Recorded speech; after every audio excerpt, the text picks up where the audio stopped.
O sofrimento pode ser desconcertante. O povo de Deus e até mesmo o próprio Jesus já se perguntaram por quê ao enfrentar o sofrimento. As Escrituras abrem a cortina para revelar alguns, embora não todos, dos propósitos de Deus ao permitir que o sofrimento entre em nossas vidas. Apesar de tudo, somos chamados a perseverar fielmente, descansando na certeza da vitória final e da recompensa eterna. Louvando a Deus no sofrimento. Por que isso está acontecendo? Esta questão muitas vezes surge em meio à dor, tristeza e tragédia. Se você já se sentiu assim, você não está sozinho. Mesmo aqueles que amam a Deus podem sentir-se abandonados. O próprio Filho de Deus clamou: Deus meu, por que você me abandonou? Mateus 27:46. As Escrituras revelam que Deus permite que o sofrimento caia sobre aqueles que Ele ama. No Salmo 22, até mesmo Davi, um homem segundo o coração de Deus, expressão relatada em 1 Samuel 13:14, pergunta a Deus: por quê? Davi expressa claramente seu sofrimento e sentimentos de impotência. Mas no final do salmo, o seu lamento transforma-se em louvor, embora as suas circunstâncias não tenham mudado. Davi está dizendo que podemos louvar a Deus intencionalmente em meio ao sofrimento. Quando você se encontra em uma provação difícil, é fácil questionar o caráter de Deus. Você pode se perguntar: por que um Deus bom permitiria que eu sofresse?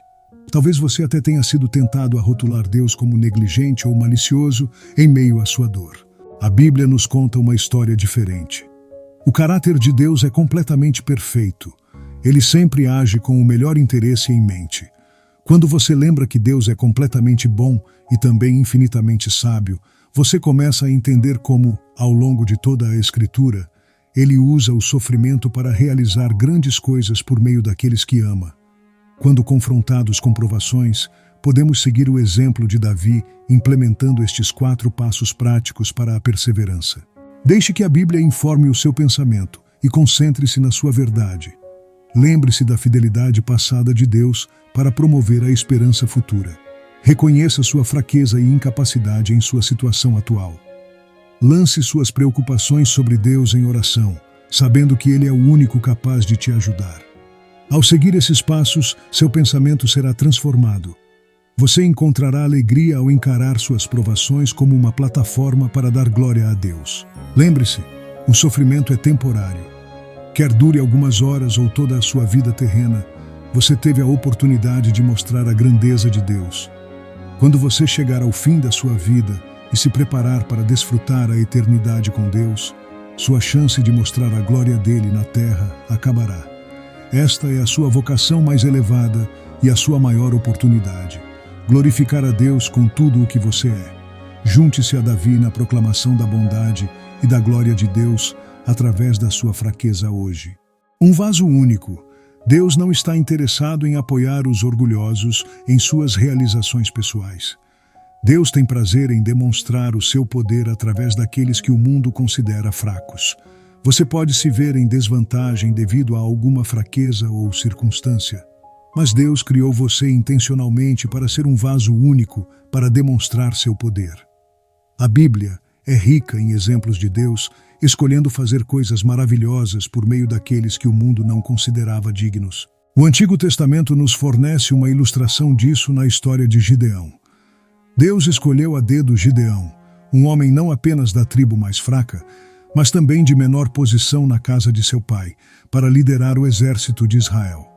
Ele também era fraco na fé, pois duvidava do poder de Deus. Gideão pediu a Deus que realizasse 2 sinais milagrosos com um velo de lã. Sua fé era tão pequena que ele precisava que Deus fizesse 2 milagres antes de confiar e obedecer.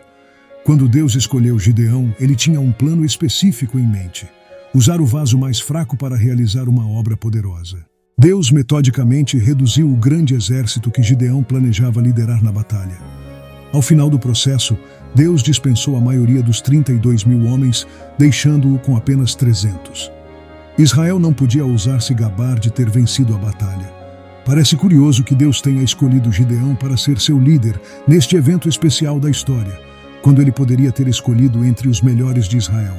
Por que Deus escolheria não obter a vitória fácil com 32.000 homens? Do ponto de vista humano, Um comandante típico não correria riscos desnecessários. Mas Deus sabia que se o exército fosse maior e mais forte, eles seriam tentados a dizer que eles se salvaram pelas suas próprias forças. Juízes 7, verso 2. Deus quer que cada um de nós dependa da sua força. Se você está enfrentando uma deficiência ou um diagnóstico, pode se considerar em desvantagem. Mas Deus não o fez assim por acidente. Você não precisa ter vergonha da forma como o Criador o formou. Tal como aconteceu com Gideão, Deus é mais glorificado através da fraqueza, porque isso mostra o seu poder. Quando a nossa força, talentos, oportunidades e perspectivas são limitadas, somos capazes de ver mais claramente a sabedoria, a glória e o poder de Deus trabalhando diretamente em nossas vidas. A esperança da glória. Todos os dias, pessoas em todo o mundo recebem falsas promessas e falsas esperanças. Vendedores de fala rápida apresentam curas milagrosas na televisão e consumidores otimistas aceitam a ideia de que existe uma solução fácil e rápida para os seus problemas. O apóstolo Paulo, por outro lado, não fez tais afirmações arrogantes, sugerindo que o evangelho simplesmente consertaria tudo. Na verdade, ele foi franco ao dizer que se quisermos seguir a Cristo e partilhar a sua glória, devemos também partilhar o seu sofrimento. Se você depositar sua confiança em Deus e colocar sua esperança no futuro, poderá se alegrar hoje. A seguir, vamos conhecer 3 razões que Paulo dá que nos capacita a nos alegrar hoje em meio às dificuldades. Seu sofrimento presente não pode ser comparado à sua glória futura. O que você sofre agora não é nada comparado à glória no céu. Você atualmente vive em um mundo caído, que está suportando os resultados miseráveis da maldição do pecado. Mas não vai ficar assim. Você está prometido uma glória futura, onde todos os erros serão corrigidos e você desfrutará a eternidade com Deus para sempre. Seu corpo atual será substituído por um corpo novo e perfeito glorificado. Quando você foi salvo, Deus o adotou em sua família. Com esta adoção vem uma herança maravilhosa. É-lhe prometido não apenas um novo corpo físico, mas também uma redenção completa para que você seja como Cristo e nunca mais peque. Coloque sua esperança em Deus enquanto aguarda ansiosamente seu corpo glorificado. Você tem a promessa de que todas as coisas contribuem juntamente para o bem se você for chamado de acordo com o propósito de Deus. Romanos 8, versos 28 e 29. Se você é um seguidor de Cristo, Deus está trabalhando em todos os eventos da sua vida para o seu bem e para a glória dele, mesmo os mais desafiadores. Todo filho de Deus recebe a promessa de ser moldado à imagem de Jesus Cristo. Você se parece mais com Cristo à medida que cresce em obediência a cada dia. Este processo estará completo quando você receber seu corpo glorificado no céu. Suas dificuldades atuais um dia chegarão ao fim. Se você estiver em Cristo, este mundo trará dor e problemas temporários, até que o Senhor o chame para casa. Por que não vale a pena comparar os seus sofrimentos atuais com a glória futura que está por vir?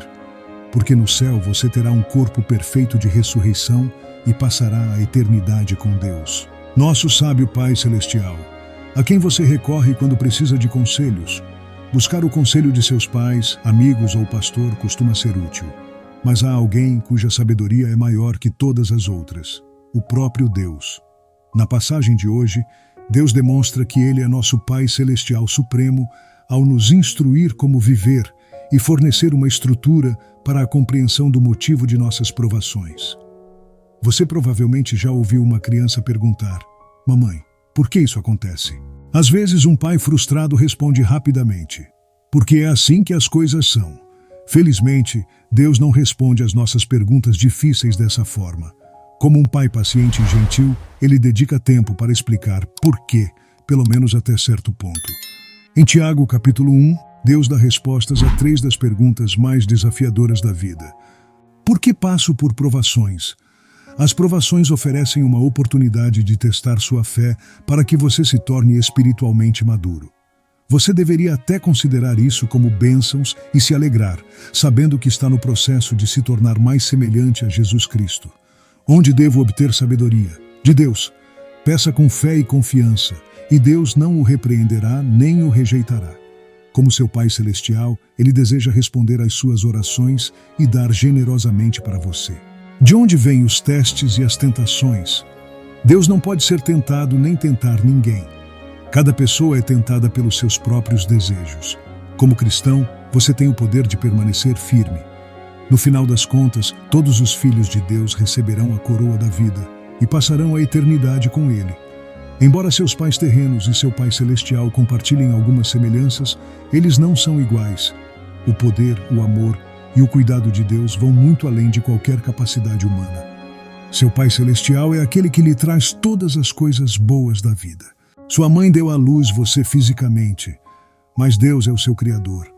Os pais podem tentar ser consistentes, mas Deus nunca muda. Como seu filho, Deus o escolheu para que você nascesse do jeito que você é, e você é seu bem precioso. Na próxima vez que você passar por uma provação ou precisar de sabedoria, volte-se para a palavra de Deus e tenha confiança ao orar ao seu Pai Celestial. A graça de Deus em nossa fraqueza. A nossa cultura utiliza várias formas para justificar o papel da fraqueza e da dor nas nossas vidas. Sem dor não há ganho. A dor é fraqueza deixando o corpo. O que não te mata só te tornará mais forte. Muitos destes provérbios modernos são usados para destacar o prêmio final de se tornar mais forte. A cultura em que vivemos valoriza a força, a independência e as realizações individuais. Mas Paulo promoveu uma perspectiva contrária ao senso comum ao gabar-se das suas fraquezas. Será possível que aquilo que você considera sua maior dificuldade seja, na verdade, uma demonstração da graça de Deus em sua vida? Paulo era um especialista no campo do sofrimento. Em 2 Coríntios 11, Paulo compartilha uma longa lista de suas provações que fornece uma ideia da extensão de sua aflição.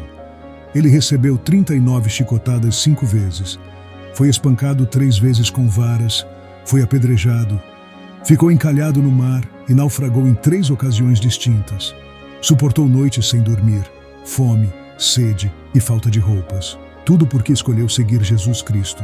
Paulo calculou o custo, mas mesmo assim escolheu seguir Jesus. Mas havia uma enfermidade específica que mais o atormentava. Ele implorou a Deus para tirá-lo 3 vezes.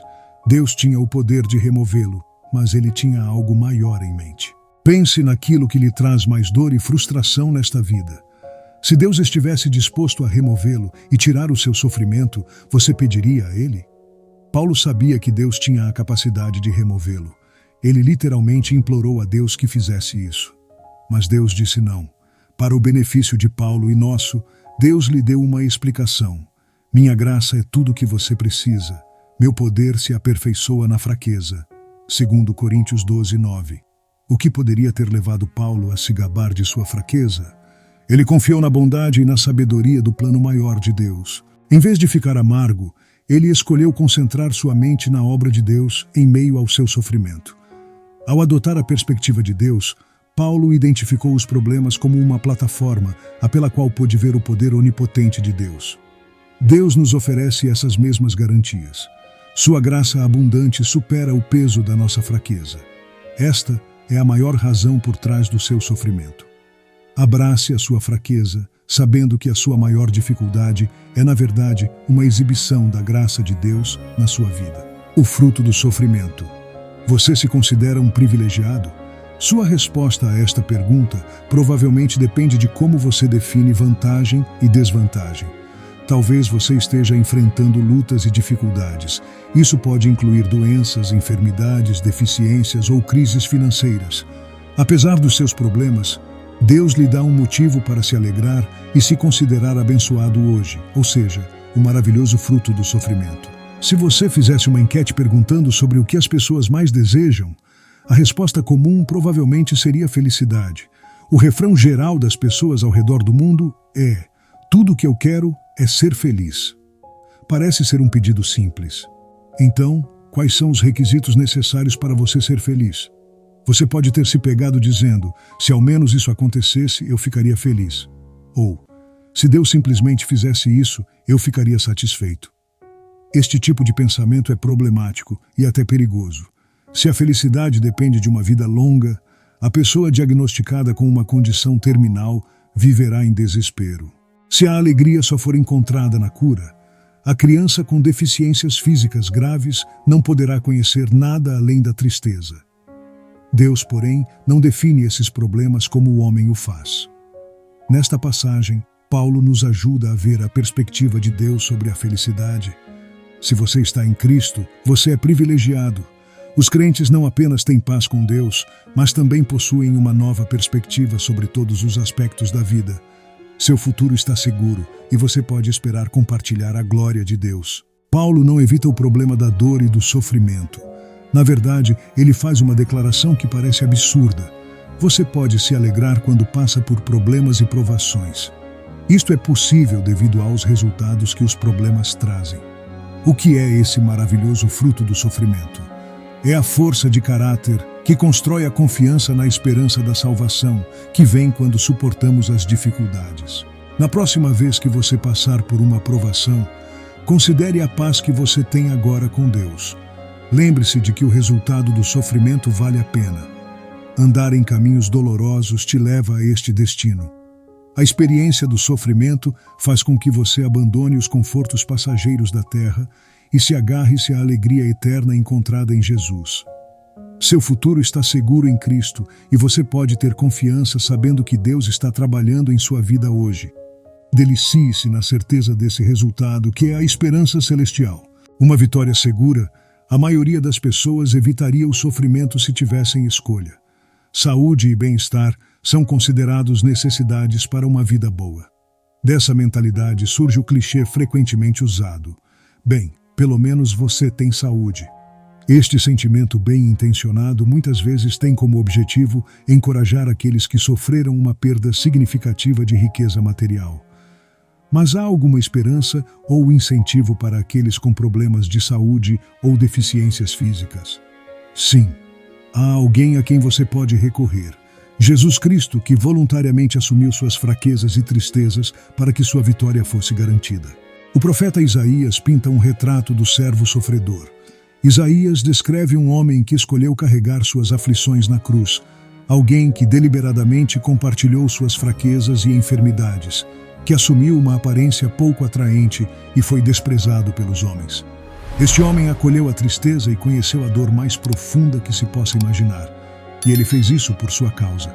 O que poderia obrigar alguém a trocar voluntariamente uma posição de autoridade e poder supremos por uma vida de tristeza e fraqueza? A resposta é amor. O amor de Deus o levou a dar seu Filho, Jesus Cristo, como oferta pelo pecado.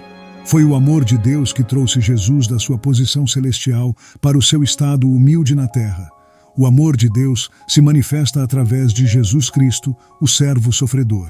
Isso tudo foi uma parte do bom plano de Deus, Isaías 53:10, para te receber em sua família. O sofrimento do Filho único de Deus é chamado de bom por amor de Deus e pelo seu. Quaisquer que sejam as lutas que você enfrenta hoje, saiba que não está sozinho. Jesus, em amor, se colocou onde você está. Ele foi rejeitado e desprezado. Ele foi considerado sem atrativos e suportou a opressão.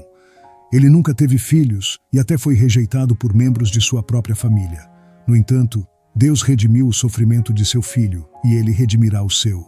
Volte-se hoje para Jesus, o único que garantirá que sua vitória está segura.